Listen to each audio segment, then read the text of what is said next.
I help wealthy customers move thousands of dollars every single day.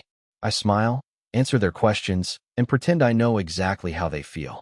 But my own bank account is overdrawn by $400 right now. My son thinks I'm the smartest money person in the world because I work at a bank.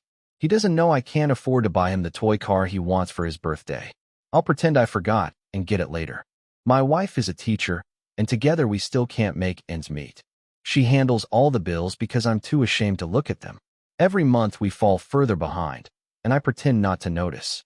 The worst moment was when my own bank declined my card during a work lunch with colleagues. I pretended there was a fraud alert, but everyone knew the truth. The shame burned my face brighter than any hot food.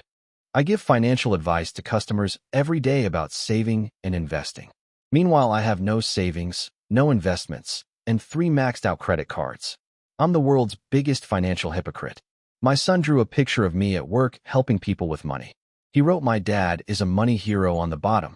I cried in the bathroom looking at it because I feel like the opposite of a hero. I lied to my wife about having a retirement account. The truth is I've been borrowing from my 401k just to pay minimum credit card payments. Every month the hole gets deeper and I dig faster. My wife found the collection letter I hid in my sock drawer. She didn't scream or yell, just looked at me with the saddest eyes. Her quiet disappointment crushed me more than any anger ever could. That night, I confessed everything. The debt, the declined cards, the borrowed retirement money. The truth was terrifying, but also felt like vomiting poison I'd been swallowing for years. My son asked why we never go to the zoo like his friend's family. I told him the animals are sleeping during winter, but the lie made my stomach hurt. He's too young to understand the real answer. Harold Bennett, a former bank manager who uses our branch, pulled me aside one day. He said he could see the struggle in my eyes because he'd been there 30 years ago. The suit doesn't hide everything, he told me. Harold shared his story over coffee after work. He filed for bankruptcy at 35 while managing a bank. I knew all the rules but couldn't follow them myself, he laughed. His honesty made me feel less alone. He taught me that knowing financial rules isn't the same as living them. You need to stop managing other people's money and start managing your own life, he said. That simple truth hit me like a truck. Harold helped me create my first real budget. Not the fake one I showed customers, but an honest budget that accounted for every single dollar. Seeing the truth on paper was painful but necessary. I called every credit card company and negotiated interest rates. Some said no, but most worked with me. For the first time, I wasn't hiding from my debt. I was facing it head on. My wife and I started our first family budget meeting every Sunday night. No more secrets, no more hiding. She's actually better with numbers than me, and together we became unstoppable. I started a side business teaching basic financial literacy to real people, not bank customers, but regular folks like me who were struggling. Finally, I was using my knowledge to actually help instead of just sell products. We paid off our smallest credit card first. Watching that balance hit zero felt better than any bonus or raise I ever got. The snowball was finally rolling in the right direction. My son's birthday finally had the toy car he wanted. Watching his face light up wasn't about the present. It was about me being able to provide without hiding or lying. That feeling was priceless. We finally went to the zoo as a family. No borrowed money, no credit card debt, just savings we built together. My son asked if the animals were happy, and for once I could honestly say yes to everything. I stopped borrowing from my 401k and started actually contributing. Watching my retirement account grow instead of shrink felt like building a real future instead of just surviving the present. My wife surprised me by paying off one of my old collection accounts with money she'd been secretly saving. She said we're a team, and teams win together. I cried like a baby right there. My credit score finally crossed into good territory. After years of declines and high interest rates, I could finally breathe. The number on the screen represented years of pain turning into progress. Harold and I still meet monthly, but now as colleagues in financial education. He's proud of how far I've come. The student who couldn't manage his own money now teaches others how to build wealth.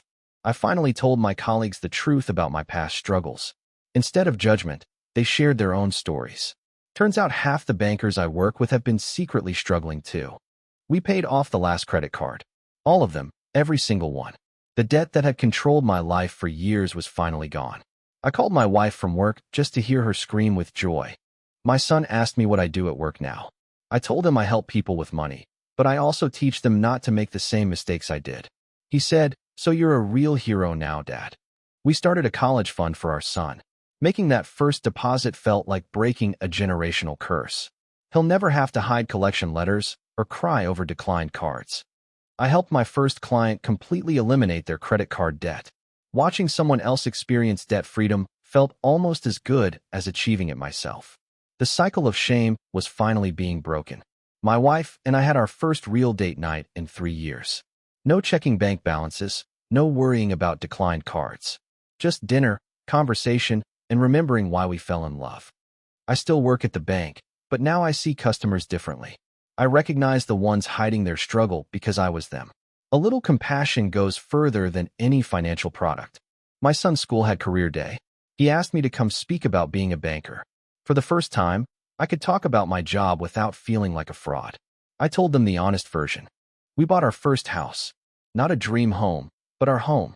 Walking through the door on moving day, I remembered all the eviction scares and collection letters. This was victory. The bank promoted me to a position where I actually helped struggling customers.